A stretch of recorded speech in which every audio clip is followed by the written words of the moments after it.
messing around a little bit with selling cards on eBay. I haven't really told you this, so I'm gonna get your live reaction here. I've been decided in the interest of liquidating some of cards that have just been sitting in my closet for a long time, not cards that I want to keep for my collection.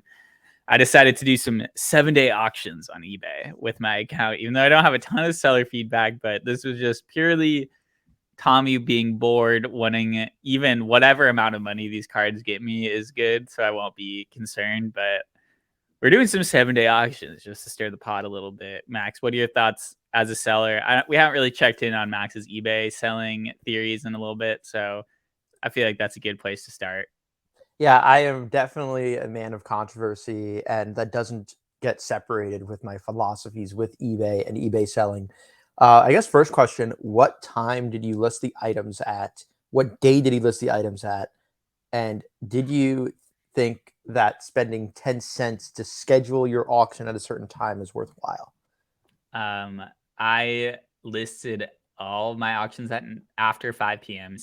Central Time, so they will be ending relatively in the evening, wherever. The days were kind of sporadic. Did not schedule anything. Did not do much SEO research into which days are best. But my thought process was list at night, just because that's what I see generally, or like in the evening, and don't pay to promote, because the way I use eBay, and I think a lot of people use eBay this way, is they do auctions ending soonest with a name or a card. So as long as my titles were good or like accurate, I think that I'll get the eyeballs at the very least at the end, especially since I did 99-cent auctions, which are always fun to mess around with. But that was my theory, or like that was my thought process.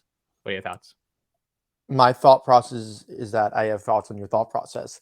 I think evening's good. I think really any day is good. I mean, some people are pro Friday because it's a day that not everyone's focused about going to work the next day, but some people are anti Friday because it's a lot of people going out.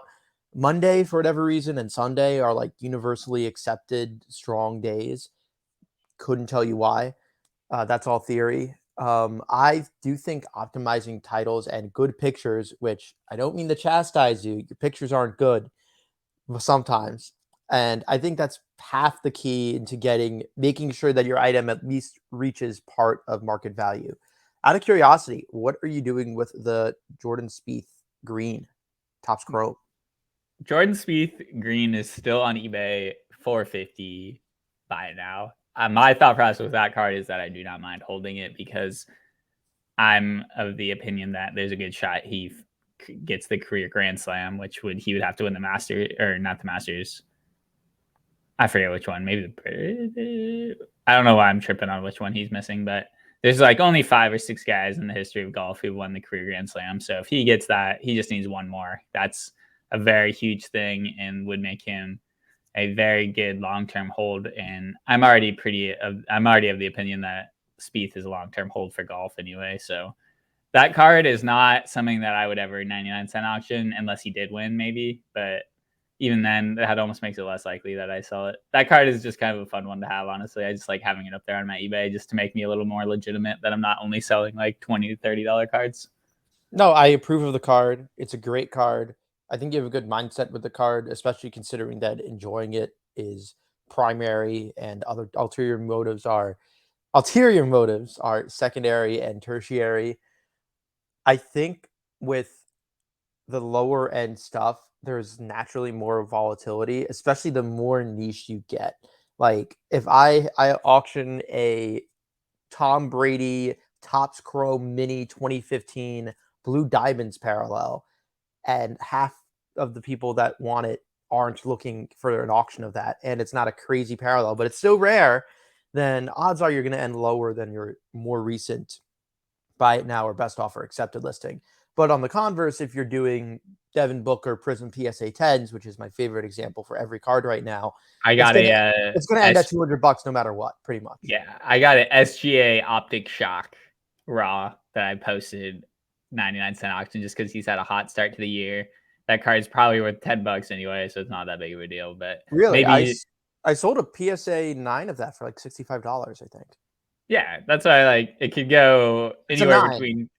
$10 and $40. I figure my odds of getting above the lowest comp as someone on eBay who doesn't sell a ton are low if I do a buy it now, but they're pretty decent if I do a 99-cent auction, get a few bidders going out against each other. He has a big game.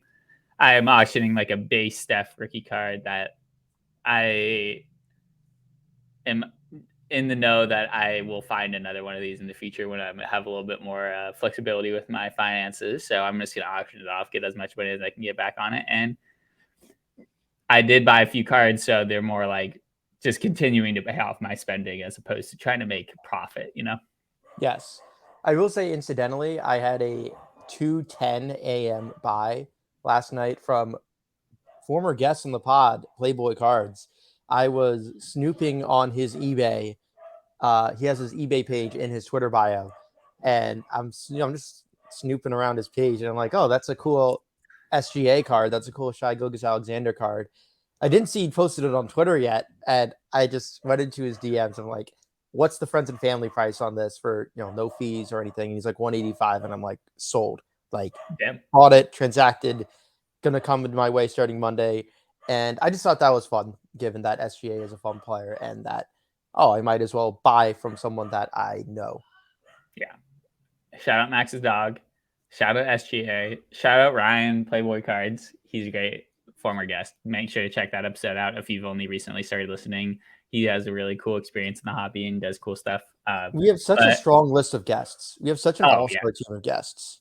we have the hobby young old heads Avengers suit up situation with our guests. Well, at some point we'll have to do some sort of like Hall of Fame thing that someone gets if they come on as a guest that is a little more formal, so that they can flex it a little bit, like a check mark or something by Yeah. their at, maybe something like that. Oh But yeah. $8 a you month. had $8 a month. You haven't even touched on your biggest eBay selling tweet of the week or your thought of the week, which I want to get your thoughts on. Which is, as someone who you list a lot of cards on eBay, you do strictly buy it now, no best offers accepted. I want to hear just like give me your 2 cents on that, why you do that, and like kind of the pushback you got from people on the timeline with that take this week. I want to say, so I'm actually looking at my eBay stuff right now. I think I have like 550, 560 or so total listings on my eBay page. And I'm looking that I have 14 total cards with best offer enabled. So it's not never, but it is very, very rare. And I think the entire purpose of that is that if someone still wants a card, then they're still going to make an offer on it. And I want to be able to like entertain those offers. And usually my sticker price on eBay is within 10% of my lowest, or 10-20%. So usually if someone is adamant enough to want a message about the card, you can either refer them to your social media just out of wanting to promote your brand, of course, wink nod, or just get the deal done in that message and maybe just do 10% a little cheaper. I generally know what my margins are for cards. I know people that do buy 2 billion cards in a day don't care, and they just want to get market value and they just want to get it sold. But I think, in my opinion, and this is opinion based, I wish there were concrete, peer reviewed, PhD level studies on market behavior and buying. Tommy, I know you have an econ background, but please just do a dissertation all on trading card buying on eBay. But I think if someone is going to message you and has strong interest in the card, they're going to make their best offer because they think that you're firm. They don't know that I had some flexibility. They don't know that Yeah. I'd go lower on a card show if it were in person.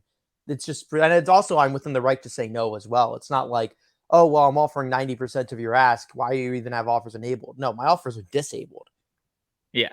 I get where you come from on this. I think you are reliant a little bit on people on knowing that there are dudes on eBay out there who are very experienced eBay users who know that they can reach out to you and possibly get 10% off the sticker price even if you don't have offers enabled.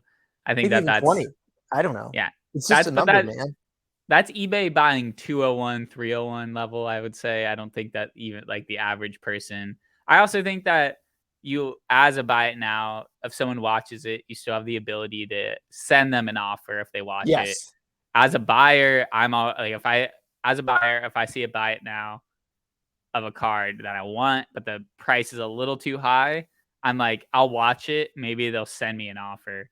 I think that's also another aspect of it that you didn't mention, but is, do you use that as a seller? Do you send offers to people who are watching your cards often? I should. I don't do it nearly as much as I should. If I send an offer, sometimes it's out of desperation, and it's just because I want to like get the pot stirred. There's different aspects of whether you should be doing this for. I think anything that's like four figures, just throw or best offer on it, unless it's like below market value. My thinking is that both on the large and small scale, it's more practical and to your benefit to have something at $1,000 buy it now rather than 1,250 or best offer, or to even have something at $10 buy it now instead of 1250 or best offer. Especially with the lower end, I think if someone wants a card, they're just going to buy it unless it's something like that's relatively always moving, like PSA 10 base rookies of a popular player. Usually, if the person wants, especially sub $20, if the person wants the card long enough, do you even are they even going to go through the 24-hour back and forth just to get a $5 card, or are they just going to hit buy it now?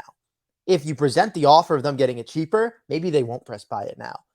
But if you're just at buy it now and you seem non-negotiable, there's several times, even myself, where I see a cool card, I see it's at buy it now, or even I see it's at our best offer and I recognize I'm going to get it maybe $3 cheaper or $5 cheaper. I'll just slam bin. I'll get it guaranteed to me, and that someone else isn't going to swoop in and take it. And I get the instant gratification, which in our dopamine fried generation and world is something to factor. We are all about dopamine. I think we do a good job on this podcast of keeping our content very evergreen. Like, someone could listen to this pretty much whenever and get a good idea of how you think about selling cards on eBay. If they were thinking about selling cards on eBay, they would be able to take in what you're saying, what I'm saying, make their own judgments. But there has been a lot of the sky is falling with the economy, crypto's dying. Have you noticed, just anecdotally, your own sales? Have you been seeing higher volume, lower volume of sales in any particular range of card value, or you've been seeing pretty much status quo on your end? I think the biggest thing is that the amount of sales you have is directly proportional to the amount of listings that you have, and ergo the amount of listings that you can get per day or per week or in a given time frame. I have been a little bit, I'd say up until the past few weeks, I've been a little bit slower on getting listings. I noticed that I went 10 days without getting any listings up, and I'm like, "Ooh, that's kind of slow for me." And I try to get 50 to 100-ish cards uploaded in a batch. It's just anecdotally, it's been a slower week or two, but I don't think that has to do with the market. I- In addition, I guess when you are listing items on eBay, like if you upload like 50 or 75 items, like sometimes you just get items bought in like an hour after you upload, and that just makes you feel like a huge giga genius. Yes. Pardon my language, but a huge giga genius. And it makes you feel like, wow, that $1 pickup at the dollar bin, that was great by me. And I priced it right and I found a buyer immediately. Yeah, that's a win. I also love, I've had a lot of fun this week with like two bidders going up to like $10, $15 on a card right away is always fun when Yeah. it's like a I $20, love $30 the card. I love the release of getting a new bidder.